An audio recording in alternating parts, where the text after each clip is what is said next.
maglayong biyaya at kapayapaan upang ang Diyos ay patuloy na mahalin at paglingkuran. Salamat sa Diyos! Viva Santissima Trinidad! Viva!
Bounds.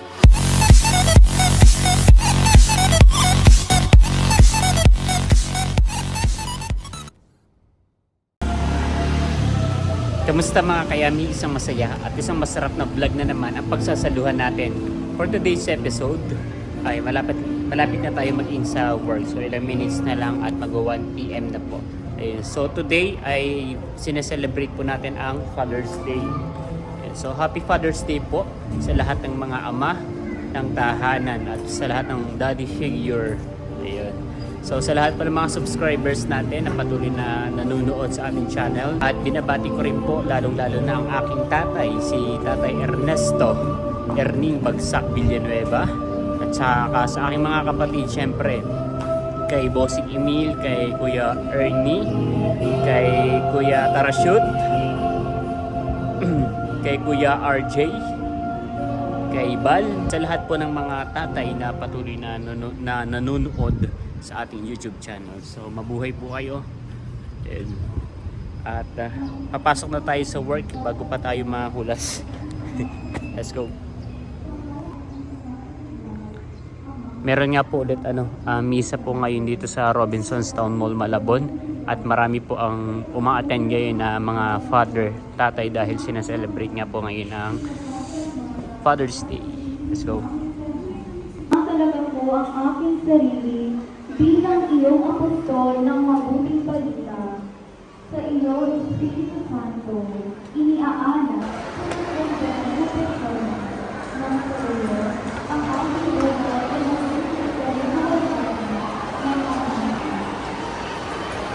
Ramdam na ramdam nyo naman po ang Father's Day dito sa Robinsons, Malabon, dahil aside sa maraming tao ay may mga store din po na talagang aligaga dahil sinusuportahan po nila ang Father's Day. Katulad po nitong Goldilocks, so tambak na naman po sila ng cake dahil marami pong mga bumibili ngayon ng mga cake para sa kanilang mga ama.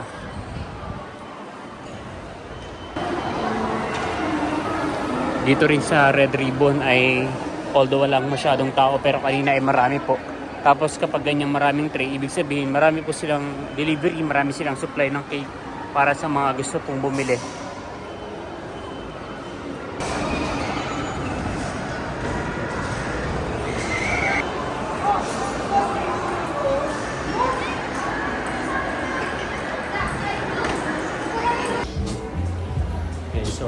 Pinabati ko kayo ng Happy Father's Day. Happy Father's Day sa ating mga tatlong magigiting na ama dito sa store. So, Happy Father's Day sa inyo tatlo.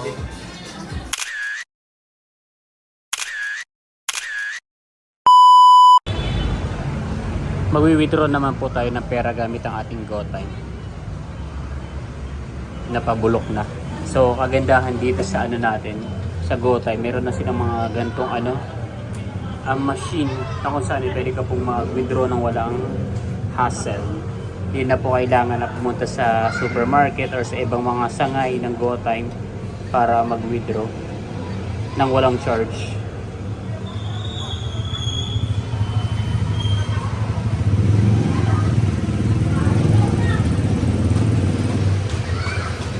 Ang kagandahan din dito is naka lang yung card nakalabas at parang binabasa lang po yung pinakang chip niya. So kapag nag-error man, bigla mo na lang siyang tatanggalin. Please get your card.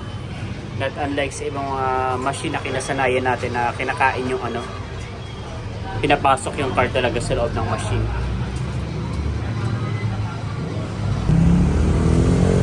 So, bibili lang po tayo ng merienda na afford lang natin, which is Mang Kiko's Pizza. Saka sasamahan na lang po natin ng milk tea. Milk tea by Big Rose. So, magkatabi naman po dito yung Mang Kiko's tsaka po yung Big Rose na 39. 29.39. So, pili po tayo.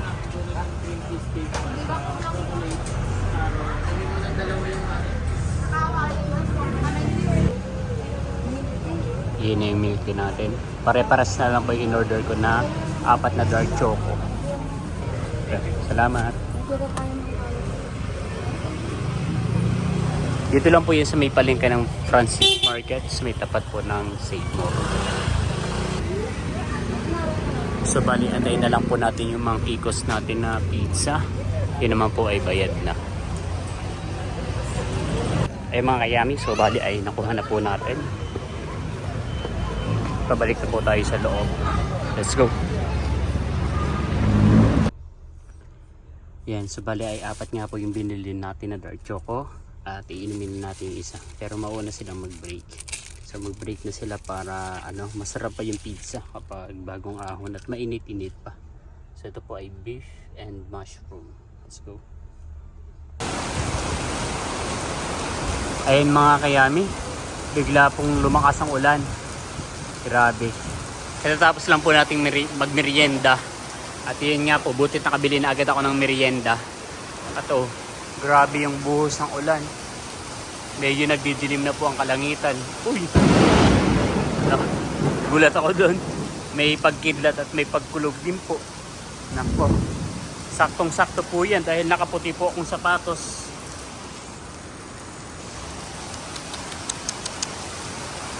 Parang mapapabili pa yata ako ng tsinelas. Bigla ang pag-ulan.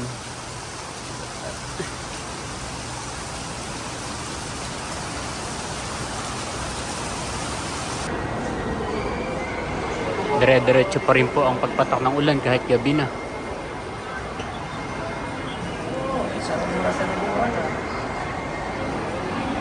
May kasamang pagkulog at pagkidlat. Stranded po yung mga tao. Meron sa labas. Tapos meron din po dito sa sa loob na nag-aabang po ng pagpila.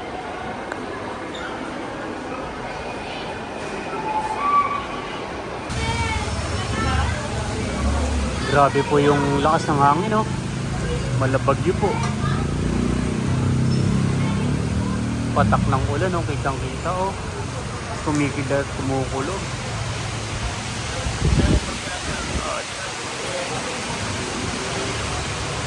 Nakakatakot po.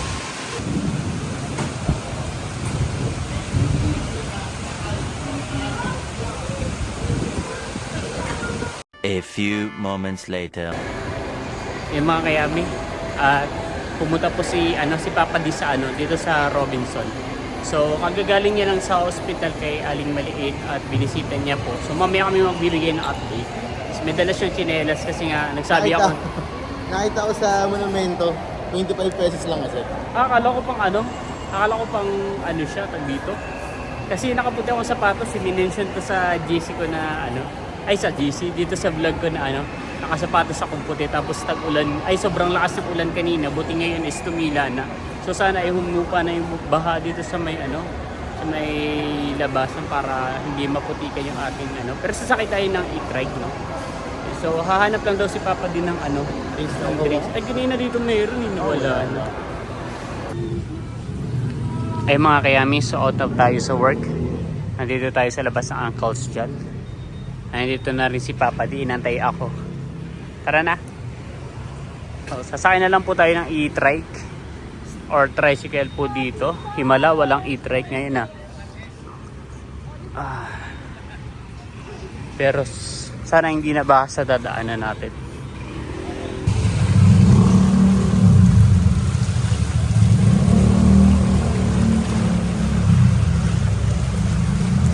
Kanina daw po ay hanggang ano dito, hanggang bewang po yung taas ng baha.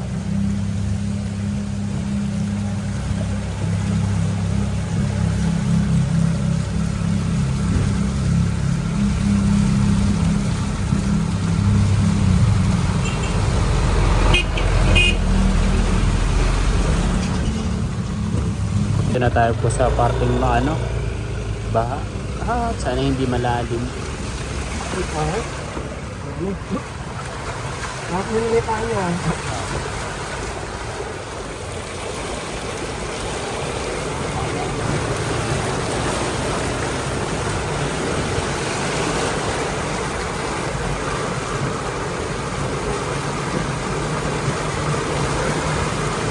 Dami nga na-stranded sa ano, sa Robinson kanina.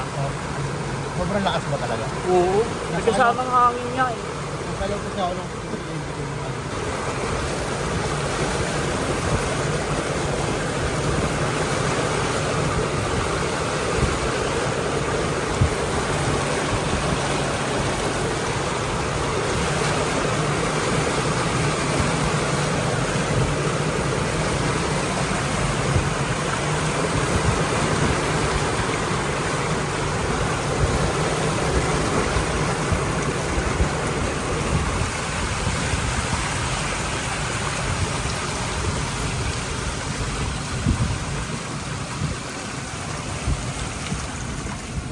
Dito medyo mataas din yung baha eh.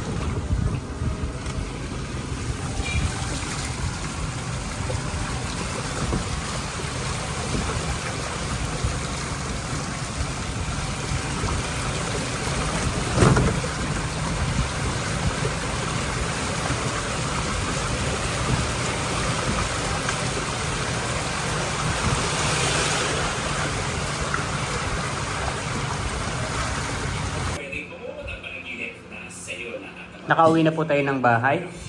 Ang mga bibi na iyan ay nag-aabang pero kumain na daw po yung mga iyan. So tayo naman po ang kakain. At for the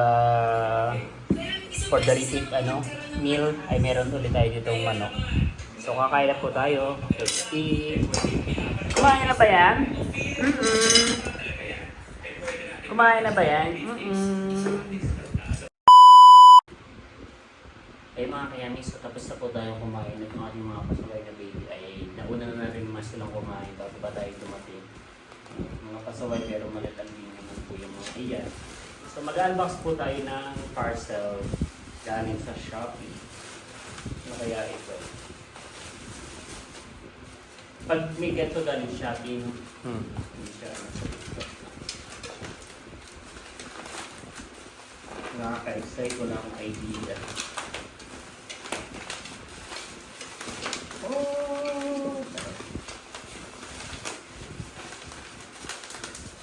Baka po Father's Day mo sa amin. Kasi may mga baby akong anak. Hasta lang. Oops! Parang pagkain. Wow! Pagkain niya po, ano siya? Jensi. Mulberry tea. Ay, see? Akala ko pa naman meron akong dried foods. tiyak. Di pala siya, no? So magtiti ka na lagi. So paano siya? Ano lang siya? Ibababad mo sa tubig. Lang sa tubig. Pwedeng buksan. Buksan na po natin para ma-check natin yung laman po. Mas healthy daw siya, tapos nakakatunaw siya ng mga bato-bato. Ayun, ganyan po siya. Tapos ano lang siya, no? May mga nuts po siya dito. Ah. At mabango siya, amoy mo. Parang matamis yung amoy niya. Amoy daw, nakakikamoy. Galing nga. Nakikikamoy po yan. Yan, at kanina nga po sa palakasan ng ulan, kaninang hapon hanggang gabi, nasa ospital po si Papa Di. Gagaling niya lang sa sa team building. Bali, galing po ako ng team building kanina. Nakauwi ako ng alas 12. Nagpahinga lang po ako, tapos ay wala na naman akong pasok po. Kaya nag-decide po ako na pumunta po sa ospital para dalawin si Aling Maliit at kumuha na update. At mamaya po pagkakita ko sa inyo yung video yung kinuha ko, pero hindi ganun kahaba kasi bawal po mag-video sa loob ng emergency room. Bali po yung update po natin kay Aling Maliit ay medyo hindi po masyadong maganda dahil sa kalalagayan niya po ngayon is unconscious po si Aling Maliit. Bali wala po siyang malay, hindi po siya nagre-response pag kinakausap siya. Hindi katulad ng mga nakaraan dalaw natin na pag kinausap po natin siya ay tumataas pa yung kilay niya o bumibigit siya para sabihin na naririnig niya pa tayo. Tapos ngayon po ay dinadialysis na rin po si Aling Maliit dahil hindi na po nagpo-function ng maayos yung kidney niya. Kaya nakaraan po kahapon daw po, pinutasan siya rito sa bandang leeg po para dyan idaan yung doon, ilabas o idaan yung dugo. Ayan. Bali po yung type ng dugo raw ni Ate Teresa ay type A+. Binibili po nila yung dugo ngayon sa halagang 4,000 pesos daw po. Tapos kasi parang wala sa mga kapatid niya yung may kakaya makapag-donate ng dugo. Unang-una po is mga puyat po sila palagi dahil sa salitang pagbabantay kay Ate Teresa. Tapos kanina po pagpunta ko po doon ay pinabibili niya naman po sila ng dugo. Tapos humihingi pa rin po sila ng patuloy na suporta at panalangin para sa kagalingan po ni Aling Maliit. Ayan, kanina. Tapos ay may mga update pa po. Paano ba sabihin? Parang sinabi na po, nalaman na po nila yung totoong sakit ni Aling Maliit, pero ayaw pa po nilang sabihin sa ngayon. Kaya hayaan na muna po natin sila. Siguro sa tamang panahon is pag ready na silang ipaalam kung ano talaga yung totoong ay sakit talaga ni Ate Tere, bukod dun sa gallstone, bukod dun sa kidney failure niya, bukod dun sa sakit niya sa liver. Ayun, Yan, so yun nga po, may mga desisyon sa ospital or may mga confidentiality po na tinatawag. So hindi naman po talaga tayo, hindi naman kami, lang kami kaibigan. Pero kaibigan po kami, pero isa kami doon sa pinagkakatiwalaan nilang sabihan ng mga nangyayari kay Ate Teresa. Kasi si Ate Teresa, hindi na siya iba sa amin. Ang totoo niya, parang kamag-anak na namin siya, parang kapatid na yung turing namin sa kanya. Halos dito na, kulang na lang dito na siya matulog sa gabi para masabing pamilya namin siya. Tapos kadalasan sa lahat ng mga birthday niya, kung mapapanood yun sa vlog ko, lagi namin siyang kasama. Walang birthday niya na dumaan na hindi namin siya na i-celebrate. Halos taon-taon talaga. Pagkaya namin ay sineselebrate namin yung birthday ni Aling Maliit. Kaya last year, na-celebrate pa natin siya kasama sila Ikay. Pinaghanda pa siya ng mga kumukring ko. Surprise namin siya. Tapos, sana ngayon, ngayong darating ng birthday niya sa November, ay makasama pa rin natin si Aling Maliit na mag-celebrate ng birthday niya. Kaya patuloy po kami humingi ng suporta at panalangin para sa inyo sa tuloy-tuloy na paggaling po ni Aling Maliit. Ayan, yun lang. Kasi at the end of the day talaga yung pamilya pa rin yung mag-decide sa mga nire-recommend ng mga doktor kung ano ba siya. Basta may mga procedure kasi sobrang hirap din talaga ng nilang ang sitwasyon nila. May mga pamangkin siyang hindi nakakapasok sa eskwelahan kasi kung di naaasikaso ng kapatid niya kasi nga siya nagbabantay, nagsasalitan sila. Ayun, may mga kapatid siyang pagod, puyat, galing trabaho pero dediretso nung parang magbantay. Ayun, ganoon talaga. Sobrang hirap talaga pag may kamag-anak ka, mahal ka sa buhay na may karamdaman kasi talagang magsasacrifice talaga sila ng oras, panahon, pera para tulungan ka o samahan ka sa pinagdaraanan mo. Yun. So, sana po ay patuloy po natin matulungan Ayun. si Aling Teresa, si Aling Maliit sa pamamagitan po ng panalangin at suporta. Yun po. Ayan. So, pasa mo sa kayong video at i-ano natin siya. I-roll in 3, 2, 1. So, yun. So, at dito ko na po tapusin ang video na to. Maraming salamat po sa lahat na patuloy na nanonood at sumusuporta. Hindi naman sa aking channel, kundi sa buong Pinitik. Yun. Sobrang ramdam na ramdam po namin yung suporta ng ng ating mga subscribers. Tapos si Aling Maliit naman is, kung tutusin, hindi talaga natin siya kaano-ano. But since nakakasama natin sa vlog, at yung mga subscribers natin is, may mga subscribers po tayo na handang tumulong basta't natin, na ipakita natin sa vlog. Yun. So, yun. Hindi ko po alam kung paano kung talaga magpapasalamat sa lahat po ng mga sumusuporta. Pero yun. Maraming salamat po sa inyo. Hanggang sa muli para sa isa na namang masaya at At masarap masarap na na vlog. vlog. Napakababait talaga ng mga alaga nila. Favoritos EK. Favoritos Abraham. What's up guys? For today's videos ay nandito tayo sa Philippines General Hospital sa PGH. At dadalawin nga natin si Ate Tere ngayon. Bali yung huling punta natin dito guys nung Tuesday. Tapos ngayon lang tayo nakabalik pagkagaling natin sa team building. Dahil chinat na ako kanina ni Bibe. Medyo hindi na raw maganda yung lagay ni Ate Teresa. Mas maraming mas maraming sakit na lumabas. Tapos nalaman talaga namin yung cause ng sakit niya. Kaya pinili talaga kaya pumunta rin talaga ako rito para mabisita siya. Bali yung nagbabantay daw sa kanya ngayon dito, si Nini tsaka si Oray. Yung dalawang kapatid ni Aling Maliit. Ayan. Tapos hihingi tayo ng update kung ano nga ba yung mga nangyari na kay Ate Tere ngayon. Pasensya na guys, medyo hinihingal ako pag naglalakad. Tapos naka-face mask tayo ngayon. Ayan guys, lumabas muna tayo ng emergency room. Ayan, at napakalakas nga ng ulan kanina. At umuulan pa rin hanggang ngayon. Bali dumating ako ng 6 PM kanina. At mag-8 PM na ngayon. Almost 2 hours din tayo sa loob. Hindi na ako nakapag-video dahil bawal daw. Pero may update naman sa akin yung mga kapatid ni Ate Tere kung ano na yung lagay niya ngayon. Tapos mamaya ay pag-uusapan na lang natin sa bahay at ikikwento namin sa inyo. Siyempre, hingi rin ako ng permiso sa kanila kung okay lang ba na sabihin para malaman nyo na rin, lalong-lalo na yung mga concern sa kalagayan ni Aling Maliit. Ayan. Update ko na lang po kayo mamaya guys pagka uwi natin sa bahay.